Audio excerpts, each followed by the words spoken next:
ምን አይነት ባል ነው የምትፈልጊው? ምንም አይነት ይሁን ብቻ ሁሉ ነገሩ የተሟላለት መኪና ያለው ቤት ያለው የሚያምር ጸባይ ሸጋ የሆነ ባል ነው የምፈልገው። እንዴ ይሄ ሁሉ የተሟላለት ሰው አለ? በምንም ያልጎደለ እንደው ሰው ሆኖ ምንም ጉድለት ምንም እንከን የሌለበት ሰው አለ? ኖር ይሆን ይሄ ባል? እንደው የምትጠብቂው ባል ግን በምድር ላይ ያለ ይመስልሻል? ካልሆነ ይቀራላ። ለመሆኑ ወደ ህይወትሽ ሚስት ሁኚኝ ብሎ የመጣው የለም? ባል የለም? እሱማ ከአንድም 10 ወንድ መጥቷል፣ ግን የሚሆን አይደለም። አይጉድ! ከ10 በላይ ወንድ መልሰሽ እንደገና ባል ፍለጋ? እንዴ የገፋሽውን ፍለጋ ወጣሽ?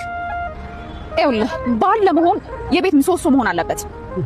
ለነገሩ አንተ ወንድና አይገባህም። እኛ ሴቶች ባል ብለን የምንጠራው የሆነ አይነት ባል አለ። እሱን ነው የምፈልገው። እሱስ ወንዶችም ሚስት ብለው የሚጠሯትን ሴት የሚያውቋት ወንዶቹ ብቻ ናቸው። ለማንኛውም አንቺ ሚስት ሆነሽ ጠብቂ እንጂ ባልሽ ለሰከንድ እንኳን አያረፍድም። ሚስት ሆነሽ ለመጠበቅ ሞክሪ። ሚስት ሁኚና ባልሽን ጠብቂ፣ ግድ የለም። ሚስት ሆና የምትጠብቀዋ ሴት የትኛዋ ሴት ናት? እሷማ ባሏን ከፈጣሪዋ የምትጠብቅ ተስፋ የማትቆርጥ ትዳርን ከፈጣሪ የሚሰጥ በረከት እንደሆነ የምታምነዋ ናት ሚስት። እንደው ደግሞም ባሏን በምግባሩና በሰውነቱ እንጂ በሌላ ነገር የማትመዝነዋ ናት ሚስትማ። እና ሚስት ሆኜ ከመጠበቅ ውጪ ባሌን የመምረጥ እድል የለኝም ማለት ነው? አዎ የመረጡትን ለመኖርም መመረጥ ይፈልጋል። ለማንኛውም አንቺ የተሰጠሽን አትግፊው። የገፋሽውን ደግመሽ ብትፈልጊው አታገኙም። ምክንያቱም ጊዜ ከቦታው ያንቀሳቅሰዋል።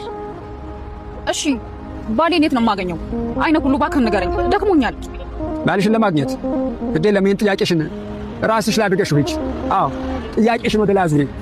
ጥያቄሽን ለሰው ብታሳዩ መዘባበቻ ከመሆኑ ውጭ ሌላ ምን ይፈይድልሻል? ሰው ለዚህ ጥያቄ መልስ የለውም። ግዴ ለሽም ወደ እሱ አመልክቺ፣ ወደ ላይ አሳዩ።